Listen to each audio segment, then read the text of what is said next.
কি করতেছে? গুরুত্ব দেই, আমার দেখতে হবে না তুমি চাকরি নিতে আসছো, তোমার বডি ফিটনেস ঠিক আছে কিনা সেটা আমাদের। আমি চাকরি করলাম পরিশ্রম। আসসালামু আলাইকুম কাকা। ওয়ালাইকুম সালাম। ভালো আছেন? আইডি কার্ড সাথে আছে? হ্যাঁ স্যার।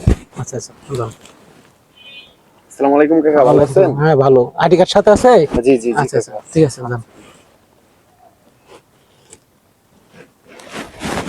আসসালামু আলাইকুম আঙ্কেল। ওয়ালাইকুম সালাম। দেখলাম দুটো ছেলে ঢুকলো এই জায়গায়, কি লোক লাগে নাকি? হ্যাঁ লোক তো লাগেই, ছেলে দুটো ঢুকছে, এই যে নতুন ঢুকছে কারখানার মধ্যে। তুমি কি চাকরি করতে আসছো? হ্যাঁ আমি তো চাকরি করতে আইছিলাম। চাকরি করতে আসছো, তুমি কি চাকরি নিবা, তুমি কি কাজ জানো? আমি ওভারলকের পুরো অল প্রসেস কাজ জানি। অবল্লাকে অল প্রসেস? হ্যাঁ। কত দিনের অভিজ্ঞতা? তাও অনেক দিনের, 2 বছর। 2 বছর? ঠিক আছে, 2 বছরের অভিজ্ঞতা তো ভালোই। তা ঘটনা হয়েছে যে চাকরি কি তোমার খুব দরকার? আমার অনেক দরকার আঙ্কেল, আমার 2 মাসে ঘর ভাড়া হয়ে যাচ্ছে, বাড়িওয়ালা অনেক আমাকে চাপ দিতেছে, এই কারণে আমি অনেক কষ্টে আছি বুঝছেন। বলার মতো মনে হয় কি আর বলবো, বলার মতো না বুঝছেন আঙ্কেল। খাই আর না খাই মানুষ রুম ভাড়া টাকাটা তো আর দিতে হইব। হ্যাঁ কিছু করার না, এখন কি করবো, এখানে অনেক ঠেকাই টাকা চাকরিটার, এই কারণে আইছিলাম। চাকরি তোমার খুব দরকার? হ্যাঁ অনেক প্রয়োজন, দিলে একটু উপকার হইব। আসলে চাকরি আমরা দিতেছি যোগ্যতা অনুযায়ী, আসলে যার যোগ্যতা আছে সেই একমাত্র চাকরিটা পায়। তা আসলে তোমার যোগ্যতা অল সাইড ঠিক থাকতে হবে, যদি অল সাইড ঠিক থাকে তাহলে হয়তো চাকরিটা দেওয়া যাবে। আর একটা বিষয় হচ্ছে যে অফিসের যে বস, উনি আমার খুব পরিচিত লোক, উনি আমাকে অনেক ভালোবাসেন। আর আমি যদি রিকোয়েস্ট করি ইনশাল্লাহ তোমার চাকরিটা হয়ে যাবে। তো একটু তাই তো কি একটু করতেছে? গুরুত্ব দেই, আমার দেখতে হবে না তুমি চাকরি নিতে আসছো, তোমার বডি ফিটনেস ঠিক আছে কিনা সেটা আমাদের। আমি চাকরি করলাম পরিশ্রম করলাম, আপনি আমার এসব দেখে কি তুমি করবেন? বুঝতেছো না তো, সেনাবাহিনী চাকরি নিতে গেলে তারা মাপ দেয়, হাইট মাপ দেয়, মোটা মাপ দেয়, সবকিছু চেক টেক করে নেয়। এখন আমি যে তোমার চাকরিটা দেবো, আসলে তো তোমার চাকরিটা ও ওই পর্যন্ত তোমার যোগ্যতা আছে কিনা, তুমি তো অসুস্থ থাকতে পারো, তাহলে তো আমার কোম্পানির দুর্নাম হবে, তাই না? অসুস্থই যাই হোক, আমি কষ্ট করে না, আমি কাজ করতে আসছি না, তা আপনি আমার এসব দেখতেছেন এমনি ভাবে, তাই তুই করতেছেন কে? আপনার চাকরি দরকার না? হ্যাঁ আমার অনেক প্রয়োজন। তাহলে তো চাকরি করতে হলে তো আমার কথা শুনতে হবে, আমার কথা শুনতে হবে না? হ্যাঁ শুনবো, আপনি যা বলবেন আমি তাই যেহেতু শুনবো। যেহেতু তুমি বলতেছো যে তোমার চাকরিটা খুব দরকার, হ্যাঁ আমার তো অনেক তো প্রয়োজন। এই জন্য আমি আসলে তুমি একটু ভালো করে দেখে নিতেছি আসলে তুমি চাকরিটা করতে পারবে কিনা। অনেকেই অফিসে ঢুকে হাইরা এই 2 ঘন্টা ডিউটি করে আমি অসুস্থ হয়ে গেছি, আরেকজনটা নিয়ে মেডিকেল নিয়ে যায়। আসলে এই দুর্নামটা যাতে আমার না হয় এই জন্য একটু আমি ভালোভাবে একটু দেখে নিতেছি। আচ্ছা যাই হোক, এখন তুমি কি কাগজপাতি কি আছে দেখি? হ্যাঁ এই যে দেখেন। কাগজপত্র দেখা সবই আছে, সবই ওকে। তো অভিজ্ঞতা দেখা গেছে 2 বছরের আছে। আচ্ছা ঠিক আছে, তোমার চাকরিটা আমি যাই হোক আমি রিকোয়েস্ট করে চাকরিটা নিয়ে দিতেছি, কিন্তু এখানে একটা শর্ত আছে, একটা শর্ত আছে। কি শর্ত? শর্তটা হলো তোমার চাকরিটা খুব প্রয়োজন না? আমার অনেক দরকার। অনেক উপকার হবে তাই না? হ্যাঁ। আচ্ছা এখন বিষয়টা হচ্ছে কিছু পেতে হলে কিছু দিতে হয়, এটাই বাস্তবতা। আপনি কি দিয়ে কি বলতে চাইতেছেন আঙ্কেল? তুমি বুঝতে চেষ্টা করো, তুমি যেহেতু তোমার চাকরিটা দরকার, আমার রিকোয়েস্ট ছাড়া তোমার এখানে চাকরি হবে না।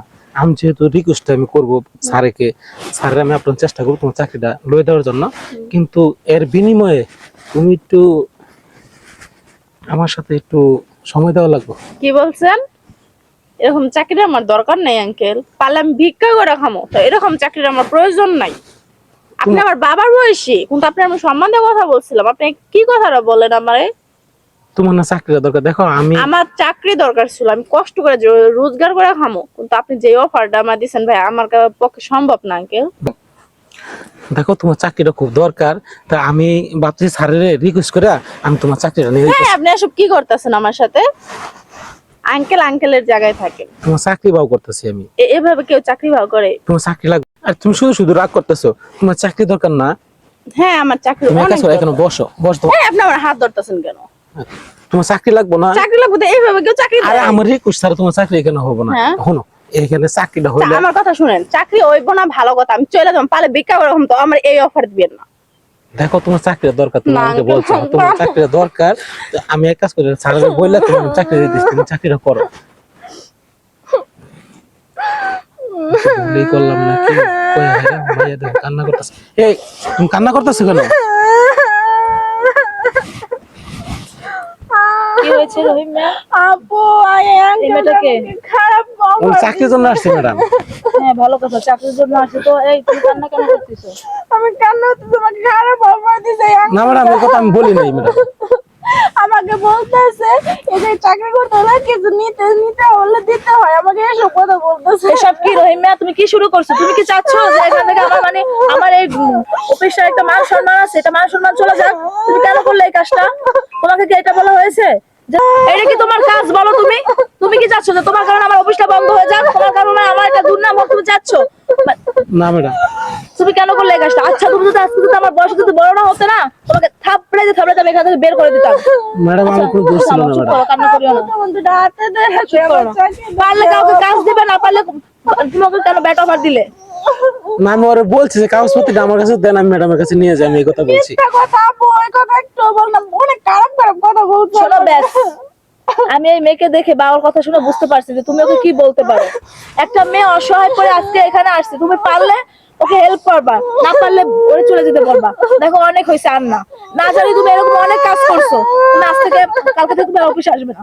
ম্যাডাম আর একটা কথা বলবে ম্যাডাম না। আমার মাফ করে দেন ম্যাডাম, আমি ভুল আমার করছি চোখের সামনে থেকে এখন সরে যাও। ম্যাডাম। আমার চাকরিটা খায় না ম্যাডাম, আমার চাকরি আর কখনো আমি এরকম কিছু লোক আছে না, কথা আছে না যে স্বভাব মরলেও যায় না, তো তোমাদের মতো কিছু কিছু লোক আছে এরকম ছোট মনের মানুষ, ওরা তোমার মেয়ের বয়সী। আপু তুমি কান্না করো না, চুপ করো, আমি দেখতেছি বিষয়টা। তুমি একটা কাজ করো, ধরো আজকে তো সময় শেষ, আজকে না তুমি কালকে ঠিক 7:30টার দিকে তুমি গেটে চলে আসবা, আমি তোমাকে নিয়ে যাব ভিতরে। তোমার কোথাও দাঁড়াতে হবে না, কোথাও কথা বলতে হবে না, ঠিক আছে? তুমি আজকে আসো। এখন তুমি বলো তুমি কি করবে? তুমি কি ভালোভাবে কাজ করতে পারবে, না তুমি কালকে থেকে তাহলে তুমি অফিসে আসবে না? ম্যাডাম আমি ভালোভাবে কাজ করবো। আমার যদি চাকরিটা আপনি আউট করে দেন তাহলে আমার সংসারটা চলতো না সত্যি ম্যাডাম। কথা বলতে কি জানো, তোমার জন্য আমার মায়া হয় শুধু এই কারণে যে আমি যখন ফার্স্ট টাইম এখানে যখন অফিসটা তুলছি, তখন ফার্স্টে তুমিই ছিলে আমার গেটের জন্য দারোয়ান। এজন্য তোমার জন্য আমার মায়া হয়, তোমার জন্য আমি করুণা করলাম, জাস্ট এর থেকে বেশি কিছু না। আর তুমি যদি আজকে যদি আমার বাবার বাসী না হতো না, তোমাকে থাপড়াইতে থাপড়াইতে গেটের বাইরে বের করে দিতাম। মাথায় রাখবে এই কথাটা। আমি জি, যদি ম্যাডাম। কখনো যেন এরকম কোনো কিছু না দেখি। জি ম্যাডাম। আসসালামু আলাইকুম। তুমি আমার বাঁচাইছো। আচ্ছা চাকরিটা গেছি, আর জীবন এরকম ভোলার কথা না। আজকে একটু লোভে পড়া আমার চাকরিটা গেছে, আমার সংসারটা যাইতো আজকে জলে। যাক আল্লাহ তুমি আমার বাঁচাইছো, আর কখনো এরকম